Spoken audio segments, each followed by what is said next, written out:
I caught a little bit of the Golden Globes last night, and I noticed they focused on Mark Ruffalo.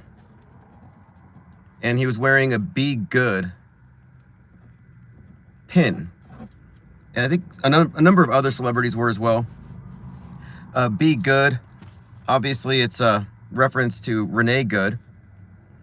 And I think it's notable that Mark Ruffalo would be focused on for this, because he's the one we focused on before who's exhibited some Trump derangement syndrome, which I think relates to his role in Mickey 17, where he plays the Trump-like character who gets shot by a Luigi-like character. The bullet grazes his cheek, and he poses for the camera, like Trump did in Butler. Only the problem is, Mickey 17 was filmed a couple years before, and was released slightly after. And the director said that he had nothing to do with it, that it was just a coincidence, that it wasn't a reference to Trump even. But if you've seen Mickey 17, Mark Ruffalo's character definitely is based on Trump. His mannerisms, the way he talks, his political cult, all of it. So you have that. And this is only one of many examples of where a Trump deranged celebrity in the fiction, in the movies, plays Trump, and as such survives an assassination attempt. Another actor who did the same thing is Robert De Niro. Very interesting character. He plays a Trump-like character in 2010's Machete, which was before Trump was even political. And he survives an assassination attempt at the podium while he's ripping on illegal immigrants, which is what was going on when Trump was shot. But back to Mark Ruffalo. So Mark Ruffalo, Green Hulk, he has the 11/22 birthday. Again, the JFK death day is his birthday, which is relevant to this topic because there are patterns here. Sort of like in Captain America, Brave New World, Harrison Ford is at the podium as the president, gets shot at, survives. That trailer came out the day before Trump was shot, 7/13. Well, Harrison Ford's birthday, 7/13. So both these actors have these birth dates associated with assassinations or attempts. Notable too here is Harrison Ford's character becomes the Red Hulk. So you got this Green Hulk for this Trump deranged lefty, which ties into a lot of the green symbolism as it connects to the left, as it connects to the Antifa. Like Wicked, the green skin, Joker, the green hair. Now you got the Green Hulk as a Trump deranged celebrity who plays a Trump-esque character getting shot at. Now, there's some symbolism here, obviously, with the colors and everything else, but I'm noting the dates and the correspondence between these actors, what they portray on the screen, how they're showing you the story in a more symbolic, artful way, and then how they represent it in the streets, where they're just being normal people. In other words, if you're an actor and your role is connected to concurrent programming, predictive programming, then everything that you're doing on the world stage is likely sus, inorganic. Probably, I mean, maybe they could be real opinions. It's hard to say, but strategically, you can see the significance of that actor, the face of Golden Globes, making those particular statements. And we've done a deep dive into this, and we'll do deeper dives into these actors in our future great deconstruction. But again, I'm just noticing here Mark Ruffalo standing out in the news wearing a Be Good pin. And then connecting again to the green stuff, and again, Wicked. The new Wicked is called For Good. Now, the first Wicked was widely acknowledged as being Antifa coded, and Trump is the Wizard of Oz, Jeff Goldblum. Trump is the Wizard of Oz in that movie, and she goes against him and she EMPs the Emerald City, and the Emerald City is Seattle. So you have the blackout, which has been a big theme lately, especially with all this stuff from Erica Kirk, her prepper videos, her blackout stuff. Very interesting timing. But anyway, Mark Ruffalo, Golden Globes, Trump deranged, taking a stand against ICE wearing a Be Good pin. I thought it said for good, but I zoomed in. And that's been a big story. In fact, I decided to profiteer off this psyop a little bit. And I went to Redbubble and I made some Be Good pins, and I sold 6 of them last night. $367, 20% profit margin. Not a lot of money, but you know, should my particular version of the Be Good pin do well, if the algo promotes it, it should be consistently selling, because that's the meme of the day. Be good. Now, for good, be good, definitely connected to the Wicked Witch and the Antifa uprising, the left wing uprising against the fascist, because that's the story in Wicked Part 1. You know, I'm very much tempted to go watch Part 2 today. It's $20 to rent it on Amazon, but I'd rather go see it in the theater because I want to see the trailers. And I get distracted very easily. There's just so many things going on that if I'm in a theater, I have more focus on the propaganda. I dissected the first one, but it can't be a coincidence that the second one is called For Good as this rolls out. Okay, second, and we'll go into detail about these things, like immense. I mean, this is all stuff that can go, like the green, the symbolism of the color green, the green with the activism, Luigi, the green beret, the green hair, the green Hulk, the green skin, all against the fascists, all in class warfare. This is concerted messaging. And we're talking about predictive programming, narratives being introduced. Well, we're also being targeted with propaganda in the form of symbolism, both colors and these general themes, archetypes. Okay, second, I just found out there's a Netflix show that came out last year called Endless Night, about a Brazilian nightclub burning down and the scandal around it, the children. So that New Year's Eve fire that we witnessed, the Swiss resort fire, where the ceiling gets lit by sparklers, yeah, that happens in the first 3 seconds of the trailer for Endless Night. If you saw it, I just posted it. It's on Discord. It's also on my Twitter feed. Just another example of life follows Netflix, like 100% of the time. Although it's more accurate to say fake events, staged historical events follow Netflix. And we're just noticing the pattern here. So again, Endless Night, Netflix, ceiling burns, it's all there. But I think there's going to be some additional foreshadowing in For Good, which we have to look at. And there might be a deeper theme here too. And I'm thinking about the relationship between the actresses in Wicked, how they've been on the world stage, and their relationship, and how that might even relate to Good, Renee Good, and her wife. So this is very much, if you ask me, this is very much a hoax, a psyop, a staged event, just based on the way the provocation has been portrayed and all the characters involved.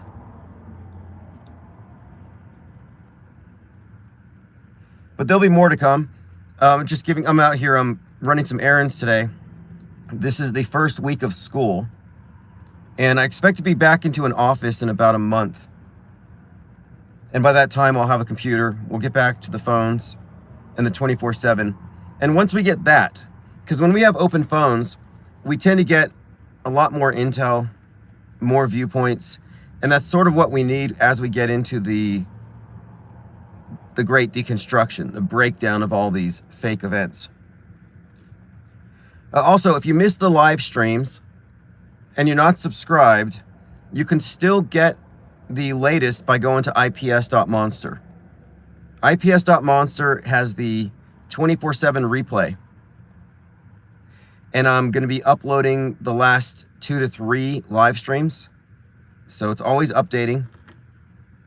So you shouldn't be falling behind, even though I have put archives behind a small minor paywall, like $2 a month. But I'm only doing that to fund the operation. And we're not going to lose much in terms of viewership because most of it's live anyway. And if you recall, when we do the live streams with phones, second, third hour, the numbers go up and up, especially when you do calls. But we've been laying low, focusing on really the handbook, the consolidation of the ideas, which is the handbook is the foundation for all of what we're doing moving forward because it represents the best thinking of the think tank since its inception. And last summer when I put that book out, it came out in September, but when I was working on it, I did so knowing that my life was going to likely go through some upheavals. And I wanted to be sure that even if I got sidetracked, all of our work would be consolidated so it could be rebuilt.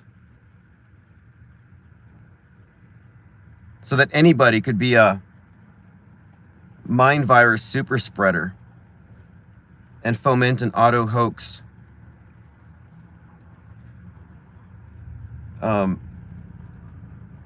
think tank. Because what we're talking about is a framework for analyzing media in a very active way versus the passive way, responsive versus reactive, skeptical versus emotional and credulous. Adamski says Renee was driving a purple car. Yeah, did you notice the T-Rex and the great white shark?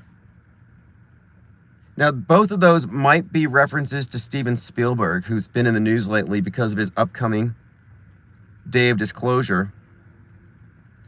But there's also the Jurassic Park thing. I don't think that's insignificant. I mean, we came across a lot of what we would consider to be hoax indicators about the whole thing. And even the language. So when the ICE agent shoots her, he says effing B. Well, there's no way that's not going to be interpreted as extremely misogynistic. Which again, would be a very triggering statement heard by anybody on the left who believes the thing to be authentically real.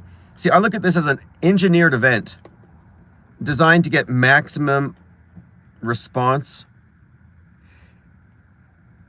And I'm just being objective. I'm an alien anthropologist. But looking at the story, even as it is, I don't side with the ICE agent. I think that's an absurd thing for someone to throw away their life and career by getting angry and shooting somebody. I don't buy that his life was in danger, but what they've done is they've created this schism here where the people who are going to side against the activists are going to, by default now, have to stand up for somebody doing something clearly in the wrong. This is sort of like what they did with the George Floyd, Derek Chauvin thing, where a lot of the right-wing, even the sovereign citizen types who are anti-cop, they don't believe in getting pulled over, all of a sudden they're taking sides with Derek Chauvin.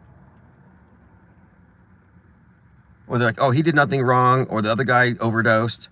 They create this perfect schism where there can't be any reconciliation.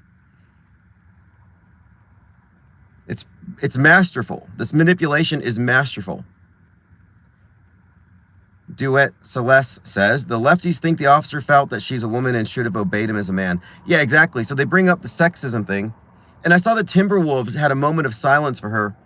And they all came out wearing some kind of garb, like dyed hair, a lot of colorful, like purple beanies or something. Some kind of, I don't know, some show of solidarity.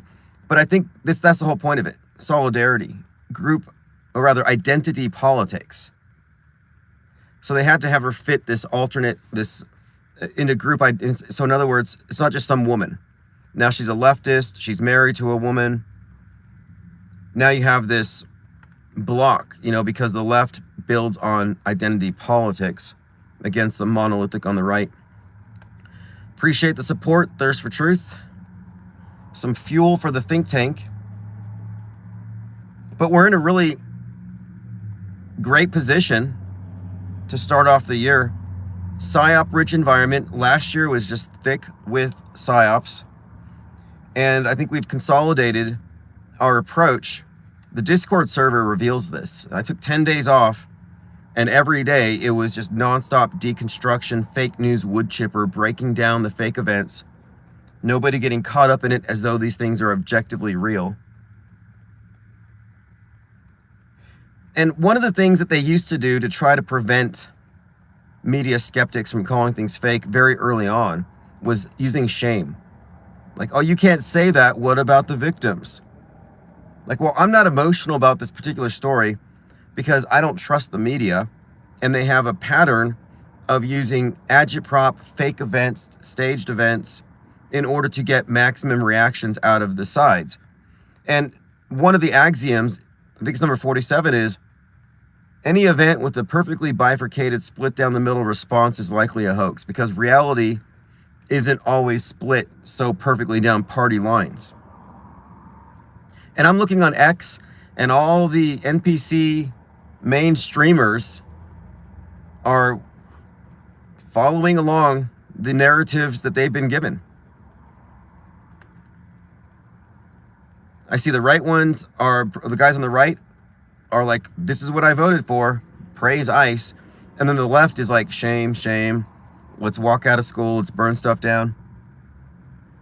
So they want you to make a decision. They want you to choose a side.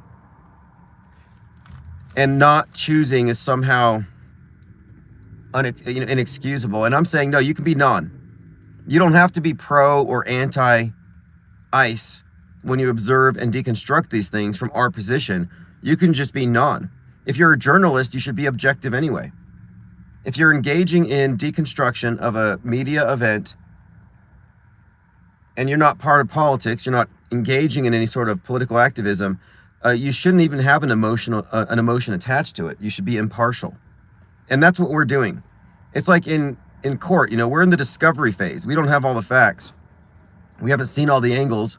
We're still waiting for more information. We're not prejudging this thing. I'm certainly not.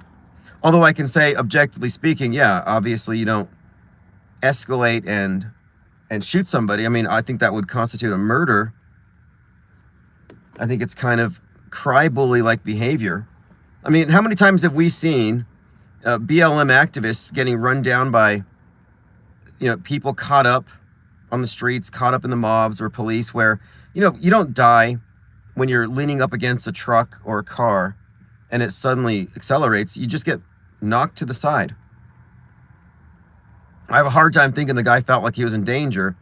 But anyway, the story is designed to look that way. So to take sides with him is to ignore the glaringly obvious escalation, the needless escalation of violence. So it makes good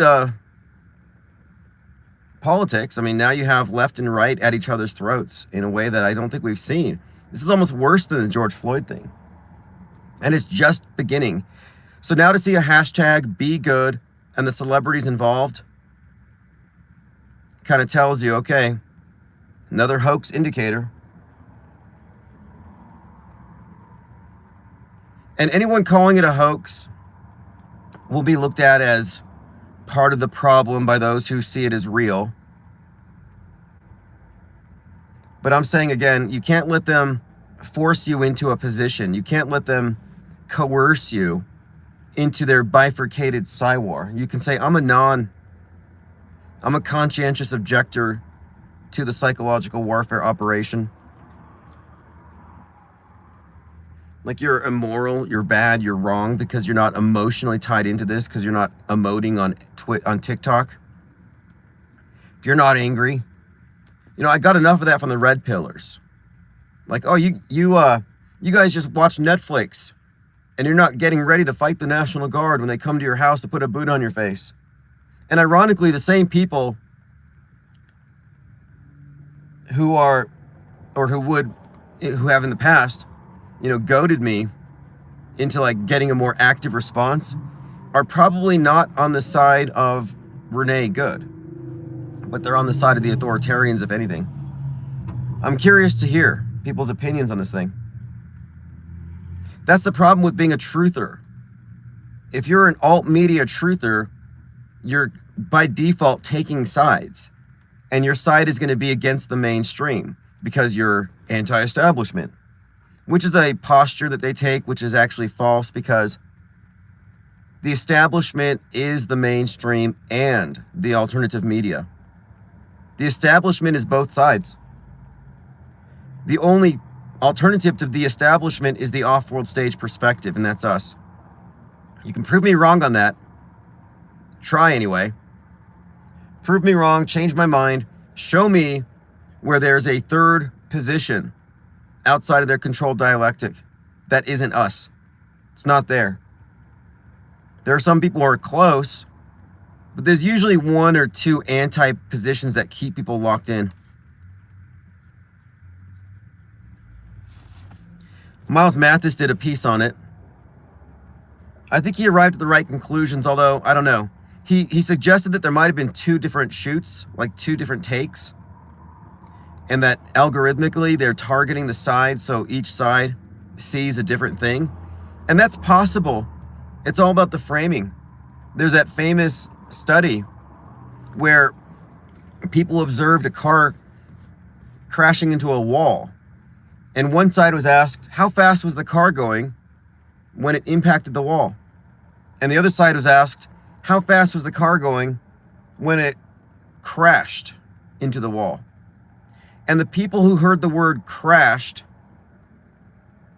scored high. They rated it as a higher speed than those who saw the word impacted. So the words that are used to describe something can actually influence your perception of it. And this is a war on perception, and we're being hit with these two different takes on it. As far as the event itself, there's nothing that we saw that can't be explained away by basic special effects. Steven Spielberg could have directed this. Really, any director could have. There's nothing about it that is just beyond fakeability. So there's really no question to me that this thing is likely staged and fake. It looks realistic, but again, looking real isn't good enough anymore, especially in 2026. We're at the place where real and fake cannot be differentiated by anybody anymore. What's up, AutoHoaxology 33? So again, we'll be live later to discuss these things. Mark Ruffalo, the Be Good hashtag, the symbolism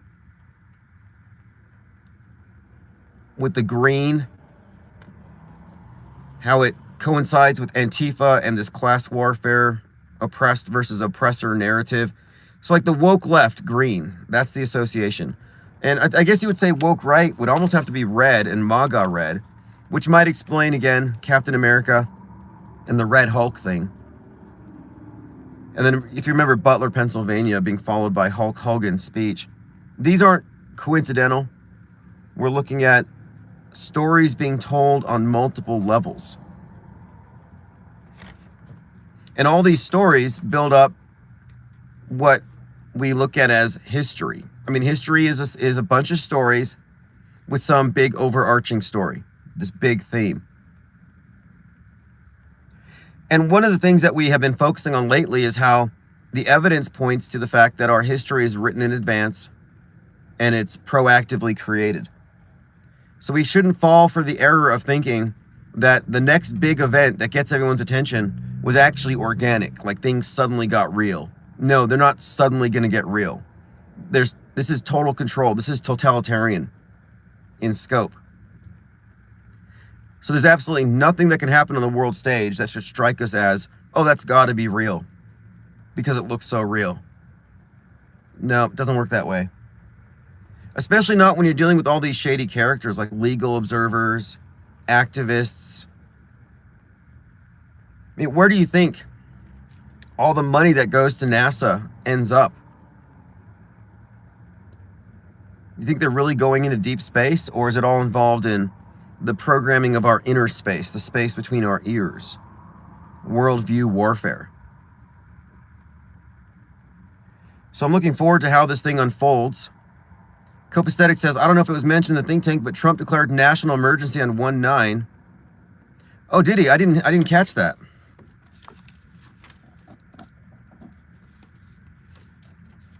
Did not catch that. So again, Mark Ruffalo portraying a Trump character getting shot. Mark Ruffalo exhibiting Trump derangement syndrome. These are influence operations.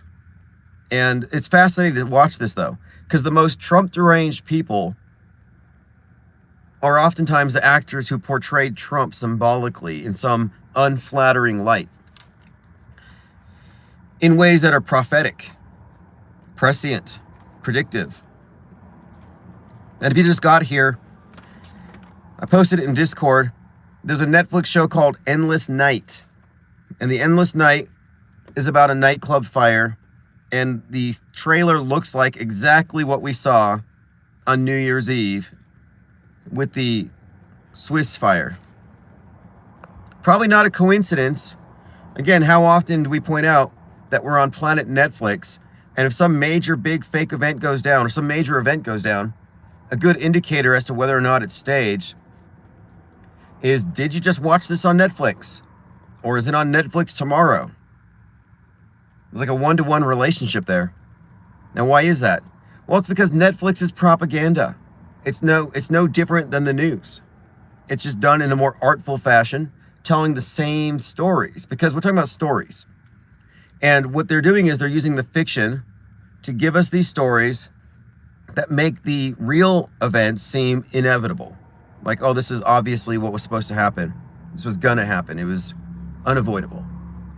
So they use the fictional stories along with the fake news stories to make up what we experience as our history, which is really just a collection of stories. But yes, today's the first day of school. I'm out doing errands, and it looks like I have an option here to get some work through the VA program here. So I'll probably be picking up some hours. But I do expect to be in an office back in full form next month. An office space where I will have the 24/7 computer set up, and we will get back on the phones. And then I have a few whiteboards, and we need to do some serious metascript breakdowns using mind maps. And my intention here is to create these mind maps and then make them look nice using, AI's assistance likely, but I want them to be printable. And we're creating another history, like a historical account. You got the mainstream and alternative, but we're getting this third column. And this third version is inclusive of all: the predictive, concurrent programming, the directors, the actors, the foreshadowing. And we might even be able to surmise how long in advance each of these particular events was planned, based on the relevant, contemporaneously released programming in mass entertainment. And this work will require a great deal of dot connecting, but not in some Texas sharpshooter fallacy, gematria calculator, tinfoil hat, cognitive bias, cherry-picked kind of conspiracy theorist way. We're not hitting the Q-pipe, snorting red pills, or drinking the Kool-Aid in Alex Jonestown. No, we're doing this as a very calculated and, I would say, reason-based approach. We're just looking at, well, this connects quite logically to this. And what really makes this, I think, solid research is that we're basing it on the timing of things, the impossible timing of releases. Oh, so this was one more thing too. So we've already done a pretty thorough breakdown of the connection between The Tempest and Erica Kirk, The Tempest and the death of Charlie Kirk. And The Tempest is a South Korean spy drama. Well, the latest story from Candace Owens, Conspiracy Candy, is that the reason why they got Charlie Kirk is he was sent to South Korea to somehow merge TPUSA with the Moonies cult, to turn it into a global multi-billion-dollar operation, and he didn't go with it. So she brings South Korea into the story, which just more more than anything, just connects the Charlie Kirk character in that show to the real Charlie Kirk, because Charlie Kirk was there in that guy's shoes communicating to the youth Republicans in real life. Whereas in the movie, the fictional version of the same youth Republicans witnessed his assassination. I mean, it is so integrated. I call it systemic fakery, entrainment between entertainment and future fake news. And there are some people who, even as of last year, were like, oh, these are just coincidences between entertainment and fake news. Just coincidences. You guys are crazy. And I'm like, no, you've got a mainstream programmed mind. Your entire interpretive framework for news media has you going along with the program lockstep with all the NPCs. If you still have a world stage point of view when it comes to mainstream media, you're a non-plain character. And your opinions are not valid because they're not inclusive of what we have demonstrated to be true. That there is an active, rather a proactive agenda of manufacturing history. And when you get into how far in advance these major events are planned, it really should shake your confidence in the efficacy or even the purpose of voting, as it's probably nothing more than a steam valve to give the public the illusion of control so they don't really figure things out. Duet says, the Q people say that Maduro is helping Obama tamper with voting machines and Trump's going to tell the world about it soon. I was wondering, so they arrest Maduro, and I'm like, did Q say this would happen? These people always talk about their Q and how he's predicting things and he's telling them what's going to go on and they're going to arrest the deep state. Nothing happened. Everybody forgot about Q. And then like 5 years later, something significant happens and they're like, oh yeah, Q said this would happen. Well, why weren't you guys talking about it before? Like, hey guys, watch Venezuela. Q's gonna... No, you're better off watching Netflix than Q if you want to know what's going to happen in the world. I mean, everything we saw in in Venezuela was preceded by Jack Ryan. The Jack Ryan TV show.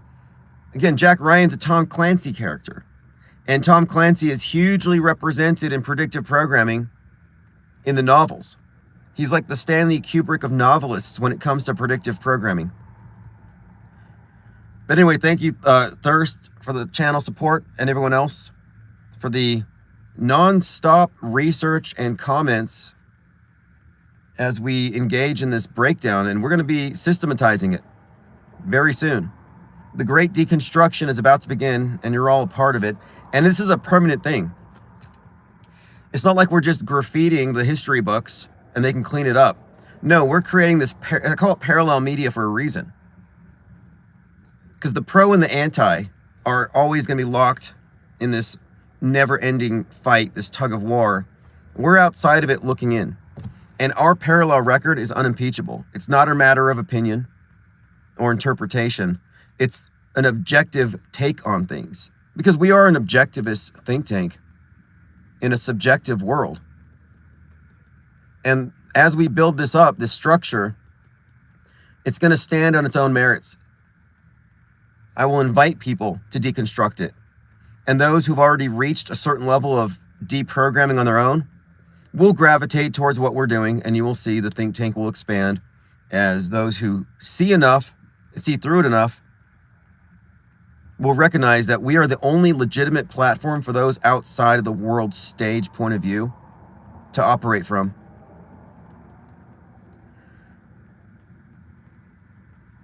Duet says, real history, nothing ever happens. You know, I was listening to a documentary last night about Alice Bailey and the New Age movement. She's a theosophist, like H.P. Blavatsky, and the New Age movement is predicated on this idea that there's higher powers involved in man's affairs that are guiding history.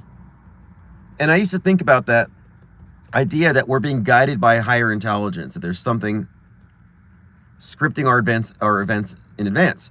I mean, that's what New Age is about. The New Age suggests that every period of time, in the thousands of years, has a certain story to it. And so we're ending, these are called aeons. So according to the New Age concept, we were in this aeon where it was matriarchal, the goddess ruled. And then we move into this aeon where it's patriarchal, sun god, masculine, this new paradigm. And that the New Age represents the destruction of the patriarchal gods and the introduction of the androgen, a fusion of the god and goddess. So this New Age movement suggests that collectively our history is guided over long periods, and it shapes how we collectively and individually perceive the world and ourselves and our place in it. And this idea isn't new. But now, after listening to what Alice Bailey was saying, and she set up Lucius Trust and talked about the UN being an organization that would be involved in implementing the New Age, inculcating its values, it seems to me that we might have found something here with regard to the idea of the guidance of history by some, quote, higher power. But it's not a higher power. It's the initiates. It's the secret society networks. Self-appointed higher powers. But we do see evidence of our history being guided, and we can demystify it. It's not angels or archons.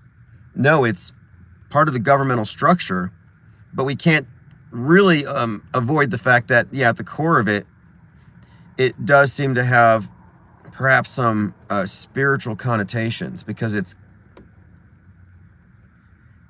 predicated on the idea that man is going through some kind of evolution, not just psychological, but on the level of souls. It's very Gnostic when you get down to it. The idea that there's a perception of the world that we share, but then there's the real world, and that there's this unveiling process. But all of this is very intriguing. I think this breakdown is going to be very useful. And this event that we're looking at right now, even though everyone's heated over it and people are crying over it and emoting over it, there's no reason to start off with, oh, it might be real. This time it's real. I remember this happened when Chauvin and Floyd did their thing, probably directed by Spike Lee. But I remember some people around us at the time were like, well, maybe this one's real. Maybe it's gone kinetic. Maybe we should put down everything we know and just start responding like we're just like normies. Let's just react. No, that's not going to happen. I'm not losing my head. I mean, that's the thing. They want everyone to lose their heads. They want chaos, so then you look up to their leadership so they can guide you. And I'm like, I'm not losing my mind over a spectacle, no matter how cleverly engineered. They could pull off another 9/11, and I'm not going to flinch. I'm not going to start off with, uh-oh, things are really bad, guys. Let's send some GoFundMe money. Again, be good. By the way, I did make a pin, be good. You can find it. I've been promoting it on Facebook. I decided I might as well be a Psywar profiteer. I've already done it. I've moved more than half a dozen be good pins. $3.67 a pop. I get a small cut, relatively, because it's going through a third party, Redbubble. But we might as well. Sometimes I think we ought to just do our own psyops, just to see what we can get away with. Robert Anton Wilson, the guy who wrote the Illuminatus trilogy, he used to say that one of their operating axioms is, quote, reality is what you can get away with. And that's absolutely true. And we live in a reality dictated by belief, by believers. And all these believers outnumber us.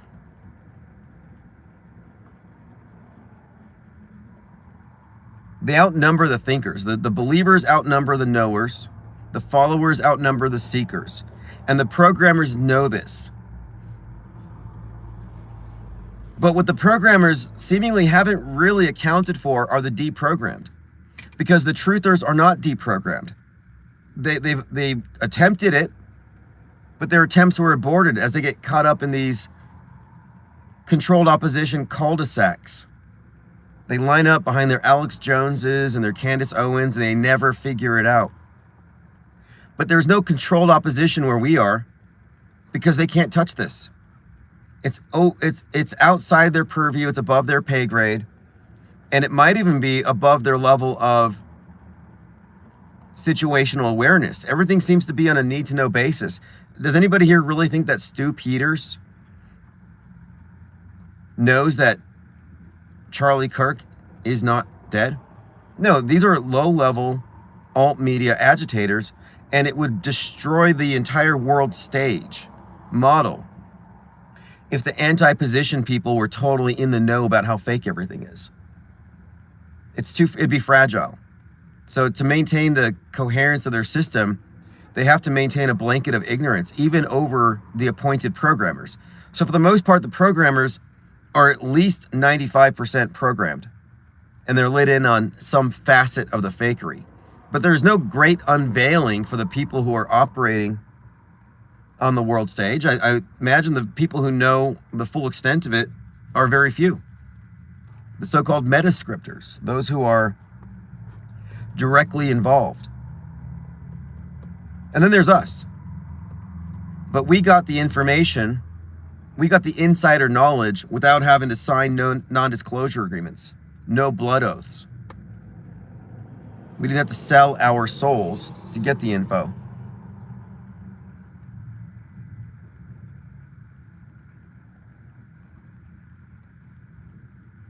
All right, well, we'll be back. Go in the Discord server, check out the Endless Night and how it pertains to the fire on New Year's. And then we'll continue to watch this Be Good hashtag taking off. And that's another major hoax indicator. If it's got a hashtag built into it. And the Be Good hashtag has to be correlating with Wicked. And again, Wicked is framed in such a way that the Wicked Witch, green face, like the Joker's green hair, represents the far left, the woke left, fighting against the Wizard of Oz, who is definitely Trump-coded. Copaesthetic says we have the They Live glasses. Either you have them or you don't. Yeah, exactly. We have the They Live glasses. So the They Live glasses, you put them on, and now instead of just seeing the world and the events as they're portrayed, you're aware of the psyops. And it's not just that we're pointing out psychological operations. We're pointing out the long-term agenda behind these things, because these events don't just influence a news cycle. They're persistent, and they become part of the world stage, part of the consensus reality, and they shape people's worldviews. Adamski says, Google, don't be evil. Yeah, I find something about be good or be kind. There's something condescending about it. Do better. There's something condescending about it, something smug. I don't know. I dislike these little slogans. But be good kind of reminds me of we are all Charlie Kirk. And I remember all these people mad about leftists making fun of Charlie Kirk's death, dressing like Kirk, celebrating his death, and now they're doing the same thing. So neither side is principled. Neither side is against violence in principle.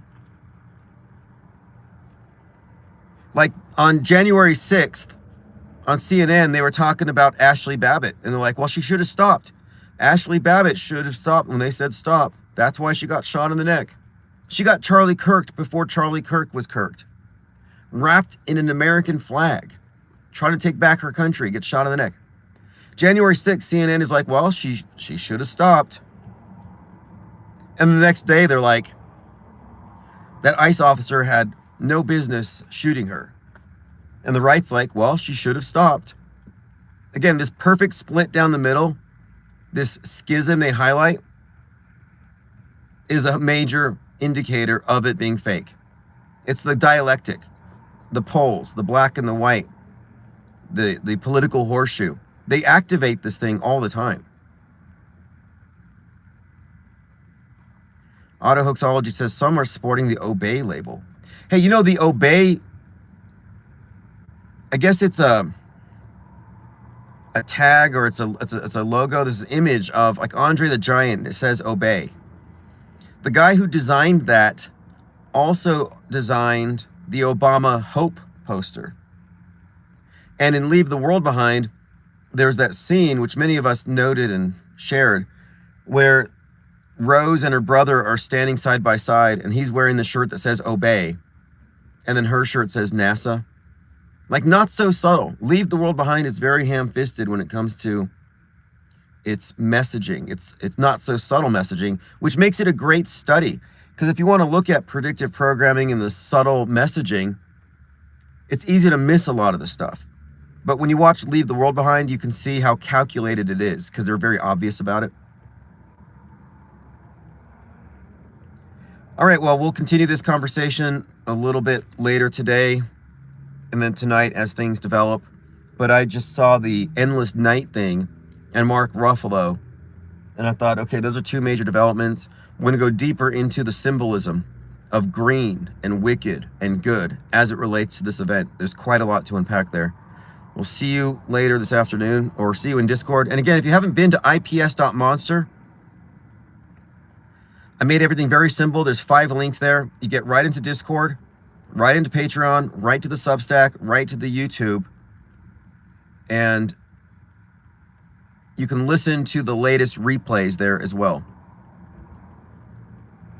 91 Oki says, just saw goats stare at men.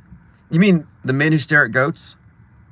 By the way, Gen V, which is a boys spin-off, same fictional universe with the Homelander, who's based on Trump, by the way.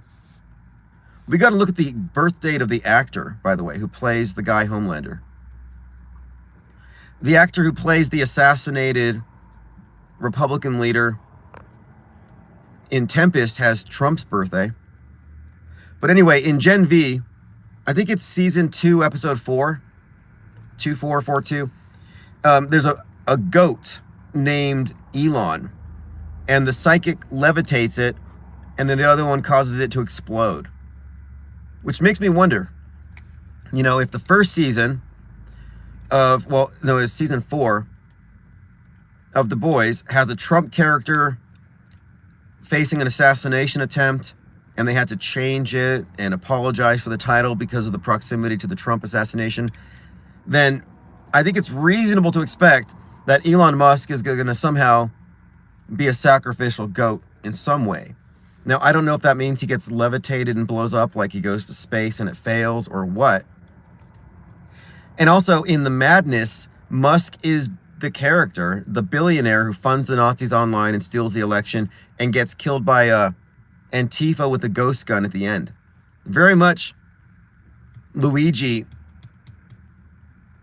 not inspired, because Luigi came after, but it's programming for the Luigi.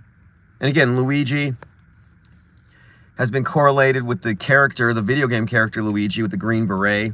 And then you have the green beret blowing up a cyber truck in front of Trump Tower. There's a place I frequent here where the cashier wears a Luigi beret. And I want to ask him. I want to say, hey, is that for Mangione? But I don't know. I'm afraid he might shoot me in the neck. All right, we'll see you in Discord.